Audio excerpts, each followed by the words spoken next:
जी hello दोस्तों, मैं हूं कमर चीमा। और दोस्तों, जिस तरह कि आप देख रहे हैं, मेरे साथ मौजूद हैं आरजू काजमी साहबा। मैडम, सबसे पहले तो आपके वक्त का बहुत शुक्रिया। बहुत शुक्रिया सर कि आपने इनवाइट किया। हमेशा आपके साथ शो करके बड़ा मजा आता है। बहुत शुक्रिया sir. Thank you madam, thank you. आपके साथ भी बड़ा मजा आता है मैडम। भारत की तरफ से एक बड़ा ऐलान कर दिया गया था हम्म। 370 के हवाले से, और सुप्रीम कोर्ट ने स्टैम्प कर दिया और अप्रूव कर दिया कि नरेंद्र मोदी साहब ने जो कश्मीर के लोगों से हकूक वापस लिए थे सेंटर में, वो हकूक लेना ठीक था। तो जो 5.5 साल जो वहाँ पे रिप्रेजेंटेशन नहीं रही, उसके हवाले से इंडियन सुप्रीम कोर्ट ने कहा है कि सितंबर तक इलेक्शन करवाए जाएं। और अभी जो ओआईसी है उसने भी स्टेटमेंट जारी की है कश्मीर के हवाले से और ये 370 के हवाले से। आप कैसे देखती हैं? एक तो ओआईसी का प्रेशर, इंडिया ने गो कि उसको रिजेक्ट कर दिया और कहा कि हम नहीं मानते, और पाकिस्तान के जारी बात है जो उनका मौकफ है। लेकिन at the end of the day मुसलमान दुनिया की तरफ से बयान आना, इंडिया इसको कैसे लेगा? One point. एंड सेकेंड, ये जो सुप्रीम कोर्ट ने वैलिडेट कर दिया है नरेंद्र मोदी साहब की वो जो एक पॉलिटिकल मूव थी ऑन कश्मीर, कई लोग उसको कह रहे हैं कि नरेंद्र मोदी साहब को आइंदा इलेक्शन जीतने में भी सुप्रीम कोर्ट मदद करेगी। How do you see this perspective? आप इसको कैसे नरेट करती हैं? सर काफी टाइम से लोग यही बात कर रहे थे कि शायद यही रिजल्ट आए और वही आया सुप्रीम कोर्ट की तरफ से। और पहले ही सभी जानते हैं कि जिस तरह से इंडिया ने एक तरह से अपना एक होल्ड रखा है कश्मीर के ऊपर, जिनकी साइड पे कश्मीर है। और दुनिया का उन्होंने ये भी दिखाया जिसमें कि उन्होंने बहुत सी गल्फ कंट्रीज को भी इन्वॉल्व किया है, कि वो डेवलपमेंट कर रहे हैं और कई तरह के काम कर रहे हैं, G20 की मीटिंग्स वगैरह। तो उससे लगता तो ऐसा ही है कि वो पहले ही काफी कॉन्फिडेंट थे और वही रिजल्ट आया। मेरी कई लोगों से बात हुई तो उनका ये भी कहना है कि अगर ये रिजल्ट मुख्तलिफ आता, यानी कि उलट आता इससे, तो इसका फायदा बीजेपी को ज्यादा होता।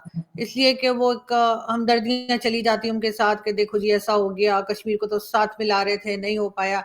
लेकिन ऐसा ना होकर जो है वो उनके लिए ये है कि वो उस किस्म की सिंपैथी या समझे उस तरह की वोटिंग तो उनके पास नहीं आएगी। मगर ये जरूर है कि ये मजबूती दिखाई दे रही है गवर्नमेंट की, इंडियन गवर्नमेंट की इस वक्त, कि वो जो कुछ सोचते हैं, जो कुछ चाहते हैं, वो कर रहे हैं।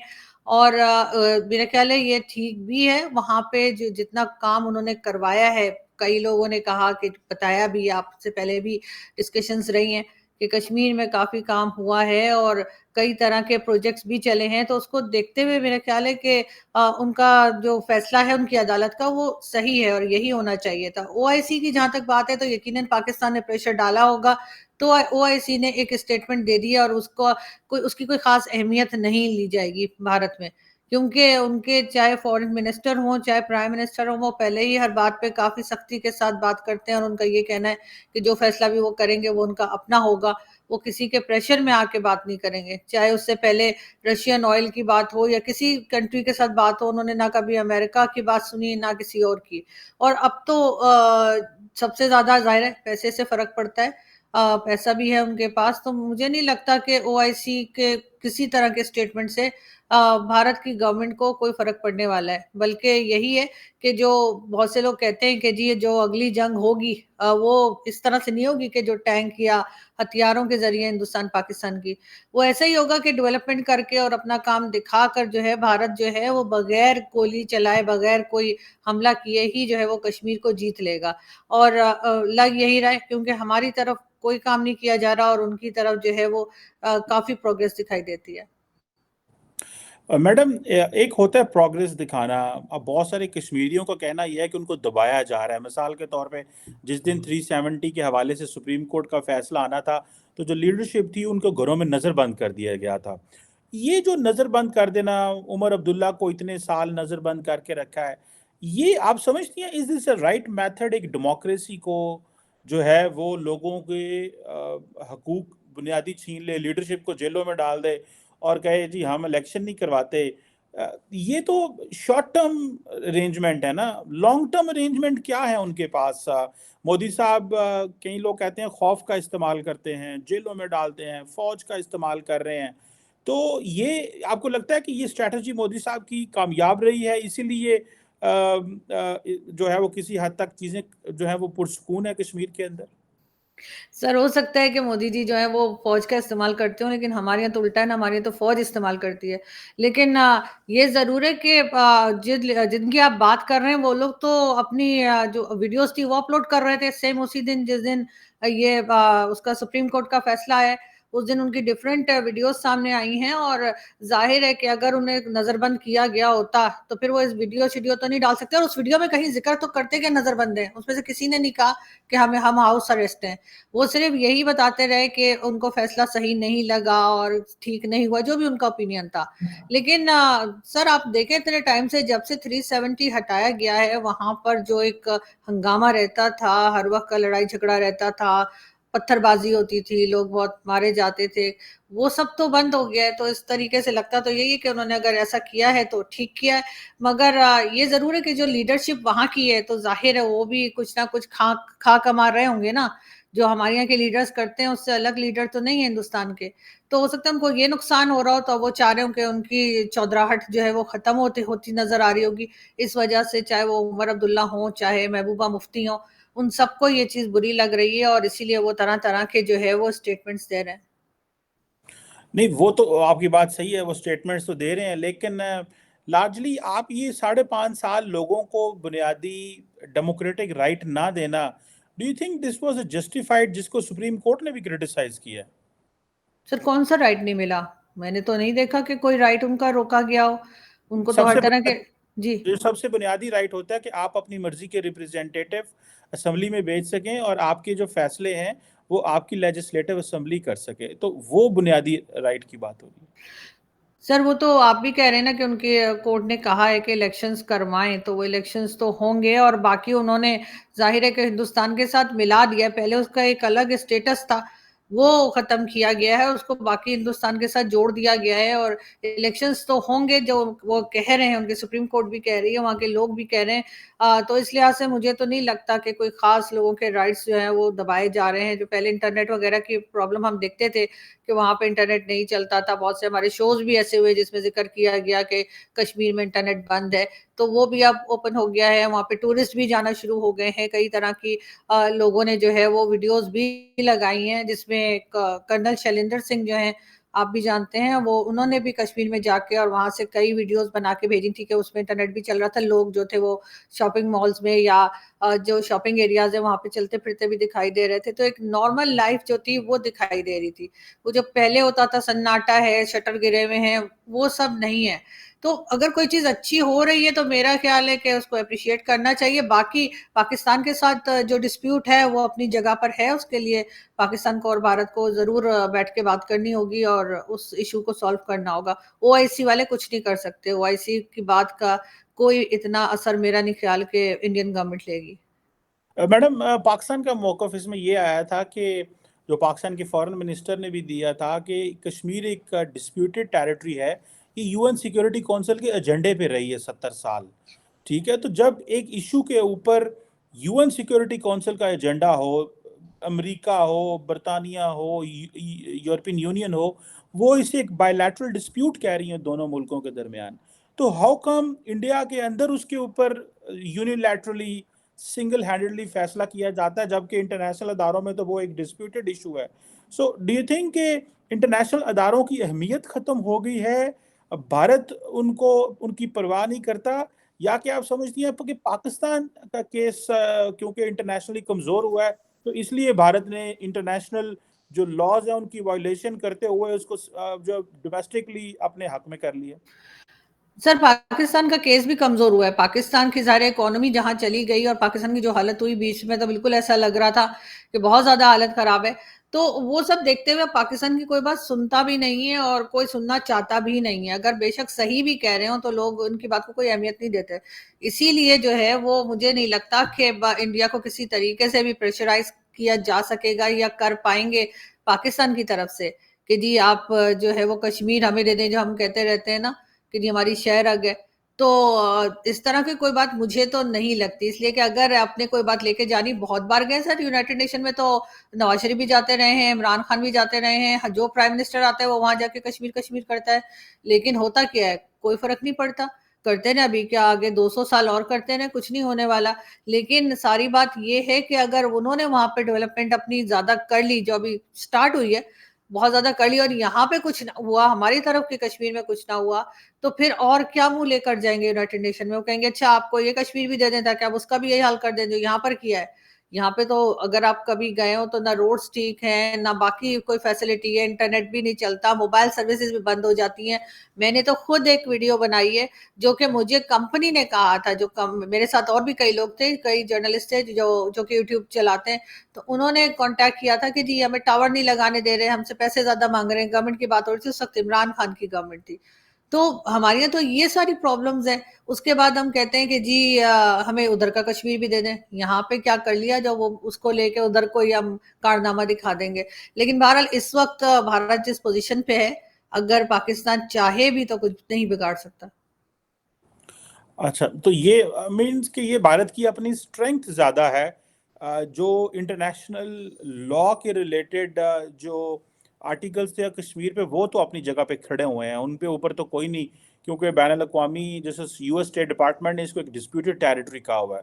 सो जब ममालिक इसको डिस्प्यूटेड टेरिटरी कह रहे हों तो इंडिया उसको सिंगल हैंडेडली जो मर्जी करना चाहे, लेकिन it stands there wherever it is. ये तो जारी बात है, एक अपनी जगह पे चीज़ है। मैडम, इस ये जो अभी प्राइम मिनिस्टर मोदी ने किया और देन सुप्रीम कोर्ट ने इसको वैलिडेट कर दिया, आगे जारी बात है भारत और पाकिस्तान में इलेक्शन आ रहे हैं, नरेंद्र मोदी तो बड़ी एक स्ट्रॉन्ग पोजीशन में नजर आ रहे हैं, नजर आ रहा है कि वो तो थर्ड टाइम प्राइम मिनिस्टर होंगे। फ्रैंकली स्पीकिंग उन्होंने काम भी बड़े किए हैं, डिलीवर भी किया है उन्होंने। उन्होंने जिसे कहते हैं ना कि दिन रात मेहनत की है, इसमें तो कोई शक नहीं है, अपना उन्होंने होमवर्क पूरा किया है। नवाज शरीफ अगर फॉर एग्जांपल आते हैं as a prime minister, do you believe के कुछ ना कुछ स्टार्ट हो सकेगा डायलॉग इंगेजमेंट? जो इंडिया जिस लेवल पे पहुंच गया है, जिस मुकाम पे इंडिया कश्मीर के इशू को लेके चला गया है, पाकिस्तान के पास क्या चॉइस रहती है? क्या कर सकता है पाकिस्तान मैडम?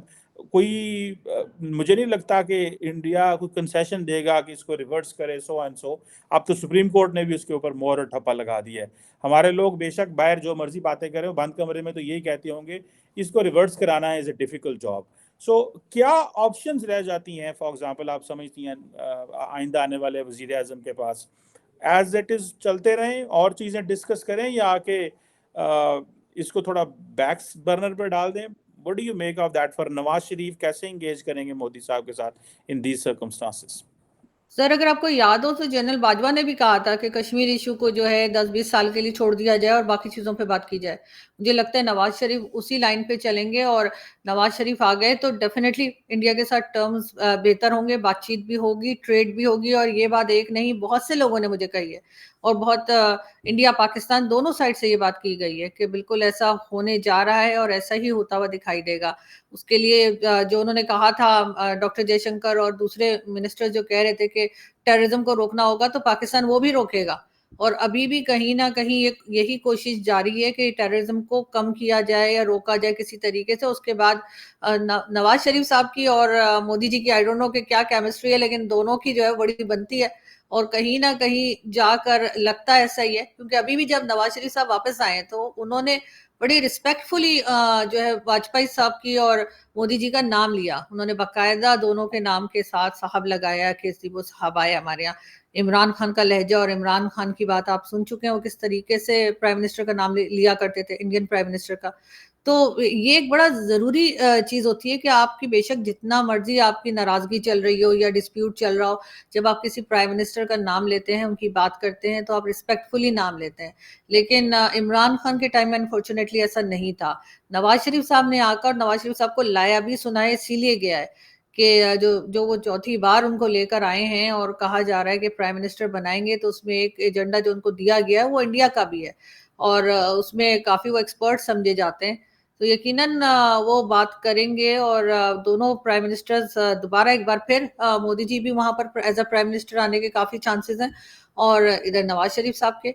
तो टर्म्स भी बेहतर होंगे और यकीनन ट्रेड भी ओपन होगी। और ये एक और बात है कि शक शुबा रहेगा एक दूसरे के ऊपर, ब्लाइंड ट्रस्ट तो कभी भी नहीं आएगा, पूरी लाइफ नहीं आएगा, लेकिन ये है कि थोड़ा सा नॉर्मल होने की तरफ या जो रिलेशनशिप है वो बेहतरी की तरफ जाती हुई दिखाई दे रही है, और ये बहुत लोगों ने कहा है और मुझे भी लगता है ऐसा होगा। चलिए मैडम, लेट्स सी, देखते हैं कि क्या होता है इस हवाले से। हालात तो बेहतर होने चाहिए, ट्रेड, कारोबार, इंगेजमेंट भारत से बढ़नी चाहिए। भारत की इकॉनमी इस वक्त बड़ी बूम कर रही है और पाकिस्तान को उसका फ़ायदा उठाना चाहिए। हमने फ़ायदा नहीं उठाया। मैं तो आपको पता है, इस हवाले से भी बात करते रहे, अगर हम इंडिया को MFN स्टेटस देते, उन्होंने हमें ऑलरेडी दिया हुआ था, तो चीज़ें बहुत बेहतर चल रही है। अगर आपको याद है, नवाज शरीफ ने कहा था कि अगर आज हमारे उस वक्त साइंसदान ऐसे फैसले ना करते कि मुल्क जुदा होता, तो बांग्लादेश और पाकिस्तान, ये जो अभी ईस्ट पाकिस्तान और वेस्ट पाकिस्तान के बीच में इकोनॉमिक कॉरिडोर होता, तो कैसी चीजें होती। लेकिन अनफॉर्चुनेटली जो कुछ हुआ, चले वो तो हुआ ही। मैडम, वो पन्नू साहब जो है वो बड़ा एक्टिव है, उसने सर सुना। फिर साहब उसे कह रहे हैं आप? नहीं मैडम, मैनर से ही बुलाना चाहिए, कोई भी हो। पन्नू शन्नू खैर मैं तो कहती हूँ जी। आप जो मर्जी कहें, मैं I would call him everyone with respect. So the point here is कि अब वो पन्नू साहब जो है वो कह रहा है जनाब कि मैंने 13 दिसंबर को मैं इंडियन पार्लियामेंट पे हमला करूंगा। उससे पहले उसने कहा था कि ये वो जो इंडियन एयर का है, ये तो अमेरिका के लिए लाइबिलिटी बन जाएगा। Pannu, the way he is working and saying, तो वो इसकी अपनी स्टेटमेंट्स थी। और आज वो छोटा सा एक वाकया हो गया इंडियन पार्लियामेंट की, वो तो मुझे समझ नहीं आ रही कि नवी पार्लियामेंट बनी है, ਚੰਗੀਆਂ ਮਸ਼ੀਨਾਂ ਲਾਈਆਂ ਨੇ ਤੂੰ, ਹਾਂ ਵਿੱਚੋਂ ਬੰਦਾ ਲੈ ਕੇ ਗੈਸ ਵਾਲੀ, ਉਹ ਗੋਲਾ ਟੁੱਟ ਗਿਆ ਬੰਦਿਆਂ ਨੂੰ, ਉਹਨਾਂ ਨੂੰ ਪਤਾ ਹੀ ਨਹੀਂ ਲੱਗਾ, ਫੌਜੀਆਂ ਨੂੰ ਤੇ ਪੁੱਛੋ ਨਾ, CRPF के कंट्रोल में है। ਇਹ ਤਾਂ ਕੋਈ ਹਾਲ ਚਾਲ ਨਹੀਂ, ਇਹ ਤੇ ਇਹਨਾਂ ਦਾ ਤਾਂ ਕੋਈ ਗੱਲਬਾत नहीं, ਬੰਦੇ ਅੰਦਰ ਵੜ ਜਾਂਦੇ ਨੇ ਸ਼ੈਵਾ ਲੈ ਕੇ।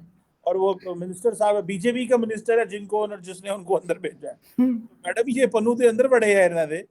तो मतलब ये क्या, डू यू बिलीव के ये केस जो है, ये टेक्निकली, जोक्स अपार्ट, जो कुछ भी हुआ है, पन्नू के लिए मुश्किलात उसने खुद पैदा कर ली हैं, बिकॉज अब इंडिया के पास एक मजबूत केस आ गया है कि आपका जो बंदा आपके मुल्क में बैठा हुआ है, वो उसने कहा था कि जी हम जो है वो अफजल गुरु की जो वो आई है 22वीं एनिवर्सरी है जी, पार्लियामेंट पे अटैक की, तो उस दिन वो उसने ये कर दिया है। How do you see this? India कितना को टफ लाइन ले सकता है इसमें? सर देखिए, सबसे पहले तो ये कि अगर कोई भी आदमी जो है या कोई भी शख्स जो है वो अगर किसी कंट्री को या किसी को धमकी देता है और थ्रेट करता है इस तरह से कि जी मैं ये कर दूंगा वो कर दूंगा, तो वो मेरी नजर में तो वो टेररिस्ट है। चाहे वो पन्नू हो, चाहे वो हाफिज सईद हो, या चाहे वो कोई भी XYZ हो। तो इसलिए उसको मैं साहब तो कभी भी नहीं बोल सकती। लेकिन ये जरूर है कि उसने जो कहा उस हिसाब से तो उसके बाद जो एक्शन हुआ आज, वो देखकर तो ये लगता है कि उसके कुछ फॉलोअर्स या उसके कुछ लोग हिंदुस्तान में मौजूद हैं, क्योंकि उन्होंने मेरे ख्याल है सिर्फ एक चीज सिर्फ रजिस्टर करवाई है उन्होंने। मेरा नहीं ख्याल कि उनको ये लगता होगा जो लोगों ने अटैक किया था, जो ये छोटा मोटा सा कोई अटैक था या जो था, तो इसको वो कुछ कर नहीं सकते थे, इतनी भी सिक्योरिटी खराब नहीं थी, ना हो सकती है किसी पार्लियामेंट की। लेकिन उन्होंने जो हरकत की थी वो ऐसी थी भी नहीं कि ऐसा लगे कि किसी को बड़ा कोई मारने के लिए आया। वो शायद सिर्फ ये बता रहे थे कि हाँ जी हम कुछ कर सकते हैं। अभी मैं देख रही थी कि ट्विटर पे किसी ने लगाया भी है कि अब उसने पता नहीं 10 मिलियन या पता नहीं कितने जो है वो डॉलर्स वो भी अनाउंस कर दिए कि इन लोगों के लिए जो अरेस्ट हुए हैं उनकी लीगल हेल्प के लिए भी उसने अनाउंस कर दिए हैं पुन्नू ने। तो कहीं ना कहीं पे इंडिया के अंदर भी उनको चेक करना चाहिए। वो पाकिस्तान के ऊपर तो बहुत बार कहते हैं कि जी पाकिस्तान खालिस्तान को सपोर्ट करता है, जो कि काफी खुल्लम खुल्ला कई लोग हमारे से करते भी हैं। लेकिन उनके अगर इस किस्म की अटैक्स हो रहे हैं और इस तरह से लोग जो है वो बात कर रहे हैं, तो अपने आप भी उनको भारत को अंदर भी देखना चाहिए कि अंदर ऐसे कौन से लोग हैं जो ये नुकसान पहुंचा रहे हैं। मैं तो हरगिज ये खालिस्तान मूवमेंट को सपोर्ट नहीं कर सकती, क्योंकि अगर आप ऐसा करते हैं तो फिर इसका मतलब है कि फिर तो पाकिस्तान में जो कुछ हो रहा होता है, सिंधु देश और कभी बलूचिस्तान और कभी क्या, फिर हम उससे भी सपोर्ट करने लग जाएं, या अगर कोई करता है तो हम कहें हाँ ठीक कर रहे हैं। हम दूसरे की कंट्री के लिए तो हम सोच लेते हैं कि हाँ ठीक है टूट जाए, वहां पे खालिस्तान बन जाए, ये हो जाए वो हो जाए।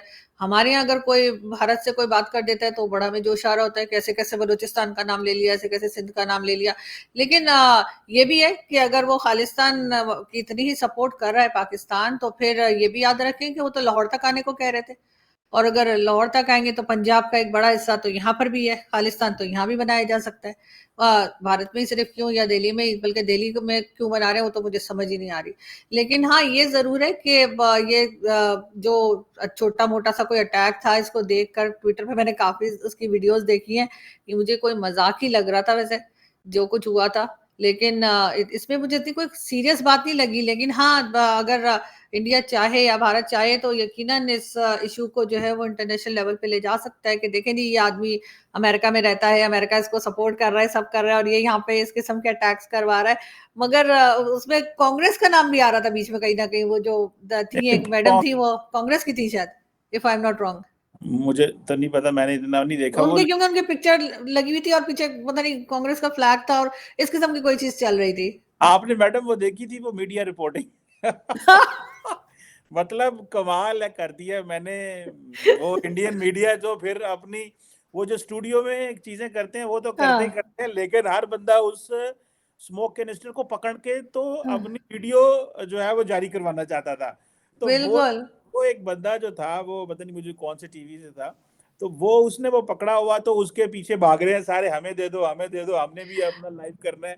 मतलब दैट वाज फन, और सारे इंडिया ने उनका मजाक उड़ाया कि लुक। बल्कि सर, मैं एक चीज जरूर कहूंगी यहाँ पे, कि वैसे मेरे बहुत सारे दोस्त हैं इंडियन मीडिया में, लेकिन ये कि एक दो को छोड़ के, जैसे मैं गौरव सावंत मुझे बहुत पसंद है, और उनका शो भी बहुत ढंग का होता है। उसके अलावा मुझे अगर आप कंपेयर करने को कहें ना, तो मुझे पाकिस्तान का मीडिया कहीं ज्यादा मिच्योर और बेहतर लगता है, क्योंकि हमारे ये इस किस्म के जोक्स वगैरह बहुत कम होते हैं। वो आपको याद है, एक वो था, तूफान आ रहा था तो वो स्टूडियो के अंदर ही अम्ब्रेला लेके उड़ रही थी, तो वो नहीं नहीं, पता नहीं चलो आप लोग ऐसे क्यों करते वो तो हैं। वो तो चलो एनिमेशन हो गई, या पीछे एक प्रॉपर टीम बैठी हुई थी, वो कर लेते हैं। हमारे यहाँ भी इस तरह मैंने देखा है कई दफा, वो तूफान और बारिशों का वो पता सेट में कर लेते हैं।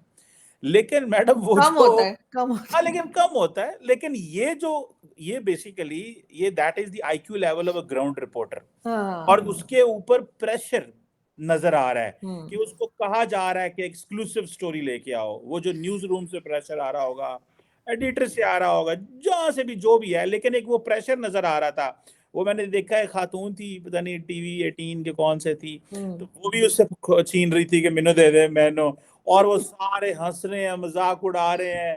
और उनको जारी बात है, वो जो बंदे थे अंदर घुस गए, उसके ऊपर तो कोई वो नहीं कर रहा था कि वो किधर गए, उनको पुलिस वगैरह ले गई होगी।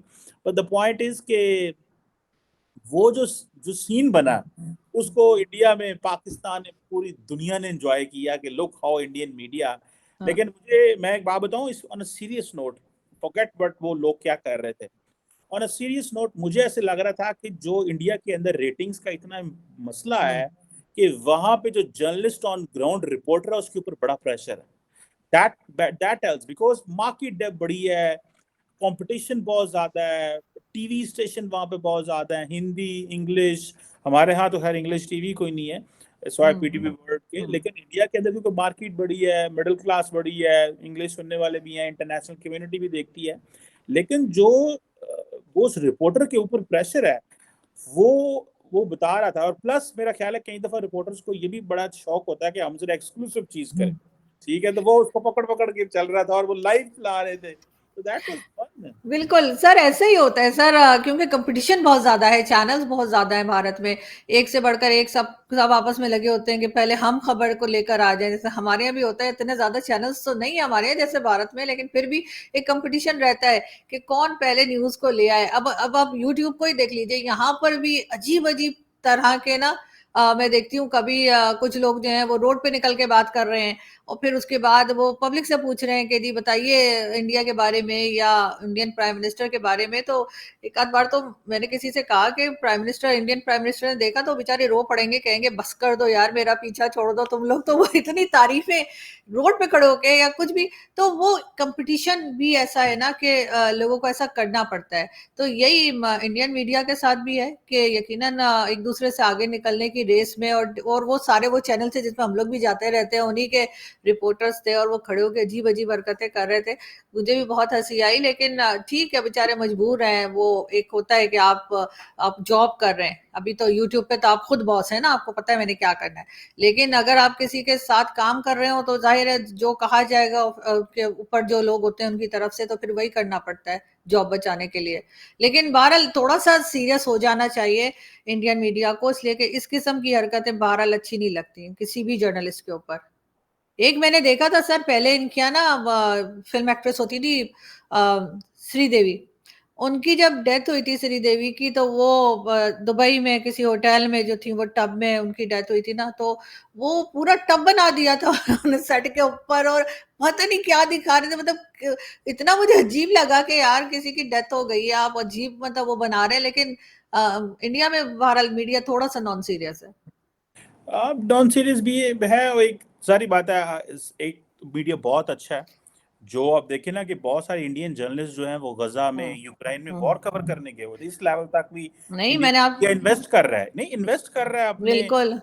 खबरें देने के लिए। COP28 पे आप देखें, पाकिस्तान का कोई बंदा COP28 पे नहीं था, पाकिस्तान का कोई बंदा यूक्रेन में, नहीं इधर गजा के हवाले से वो सर लेबनान। हैं सर, जैसे आदित्य हैं, आदित्य राज हैं, उसके साथ गौरव सावंत का मैंने आपको बताया, गौरव सावंत को तो मेरे ख्याल है पूरी टाइम वो यही चेक करते रहते हैं कि जंग कहाँ हो रही है तो मैं वहां पहुंच जाऊं भाग के। तो उनको जो और बहुत ही शौक है जो है ना वॉर ग्राउंड पे जाके मोहम्मद उधर का। शाही हैं, सिद्धांत सिबल हैं, बहुत सारे अच्छे हम्म। जर्नलिस्ट हैं जो बड़ा काम कर रहे हैं। बहुत सारी हमारे मीडिया वाले तो पैसे नहीं निकालते कि अपने रिपोर्टर को भेजें, वो कहते हैं भाई वजीर आजम के जहाज में बैठ के चले जाना, वहां से रिपोर्ट अच्छी सी बना के भेज देना। अरे इस सर, मैंने 4-5 साल पहले कश्मीर जाके कवर किया था, तो हमारे चैनल ने टका नहीं दिया था, कहा था अपने पैसे से जाना है तो चली जाए।